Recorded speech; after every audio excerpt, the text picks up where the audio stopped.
Happy Friday. Happy post-Independence Day Friday. Today is July 5th, 2024, and this is your Friday planning video.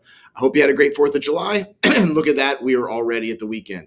I want to address a few items that are hard to discuss in our meetings, not for any other reason that we usually just don't want to talk about them. So before I dig into that topic, let me remind you that some of the best financial plans are made and executed by a team that you assemble. Just a reminder, I do not give personal tax or legal advice. Yes, I am suggesting that getting this team together for you may be a good idea. That being said, let's talk about your estate planning or lack thereof. What I try to avoid in these videos is topics that you already expect me to handle for you. So this is one of those that I'll talk about a lot, but I cannot handle this myself. This is where your legal advisor and your tax advisor come in. I'm happy to work with them and integrate their plans and yours, but it is still they who have to come up with the legal documents and final tax actions to get across the finish line. We know that it is still the case that less than a half of Americans will have a will in place. And from my experience, those that do rarely have them actually updated. So what I want to talk about today is just some of the thoughts you may want to have to make life easier for your heirs when you're gone. I spend most of my time with you planning for when you're here. We do try to address your legacy, but planning to get the most out of life is my favorite part. It certainly beats talking about when you're gone. But if you want to leave a positive legacy, planning is really a must. I have to mention that I have mentioned in the past that there's this product called the Knock Box. And I do not recommend the product necessarily, but the idea is key. NOK, knock, stands for next of kin, and that's who it's for. You don't need to buy this knock box, but the line they use, leave memories and not a mess, I like it. What I want to touch on today is just a few minutes of what you can do today to not only enjoy the days of your life, but when you do go, you leave things so that your heirs do not have an extra burden aside from just missing you. Let's start with a few basics. And again, I want to give some ideas, but the number one idea is to consult an estate planning attorney to get your house in order. But the beginning of the plan, I'll bet you thought I was going to say a will. Well, not necessarily. The key to anything like this, just like your financial plan, is the actual planning itself. This is really the thoughts of what you want to do with your assets when you're gone. I'll address your later in life needs in a moment, but you have options of how to set up your estate. This can include everything from immediate distributions to heirs, to delayed distribution, to executing end-of-life philanthropy.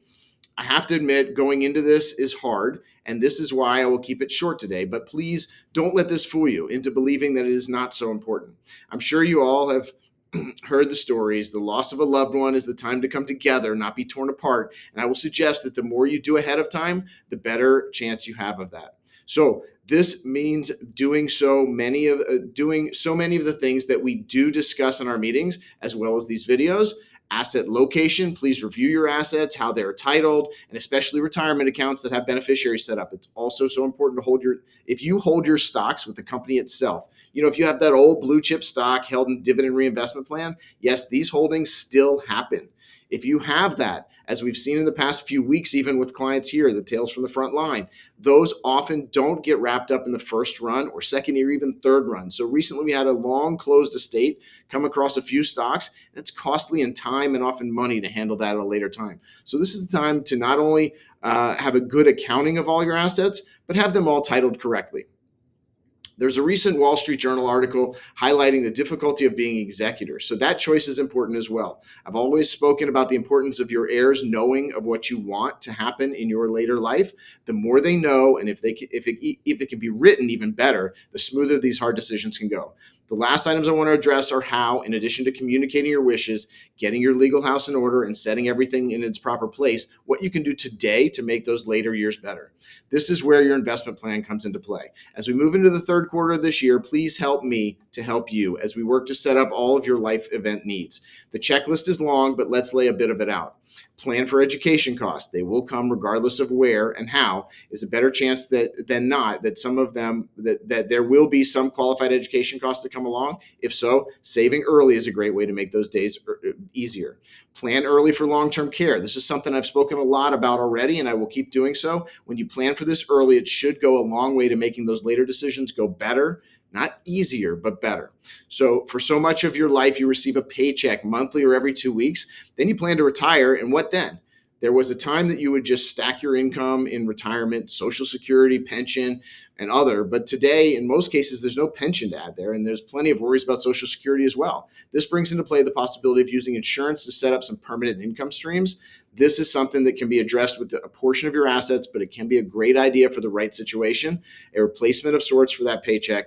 Pay yourself first. Finally, and this I think is the most important thing I say today, like your financial plan, this all needs to be reviewed on a regular basis. Your health, you go to a physical every few years. Your teeth, you see a dentist twice a year.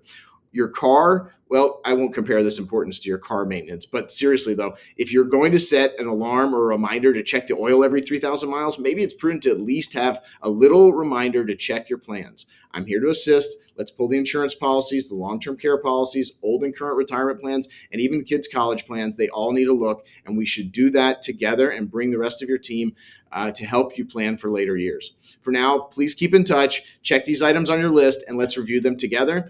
As I close the video today, even as I do this, I feel the pressure, but the key to this being a success is planning. There is something that is very liberating about getting a plan in place, and even more so reviewing that plan, making necessary changes, and then knowing that you are ready for anything. That is the sleep at night plan. So please come back Monday for the Monday Market Update. Check the website for all the other resources. Have a great weekend.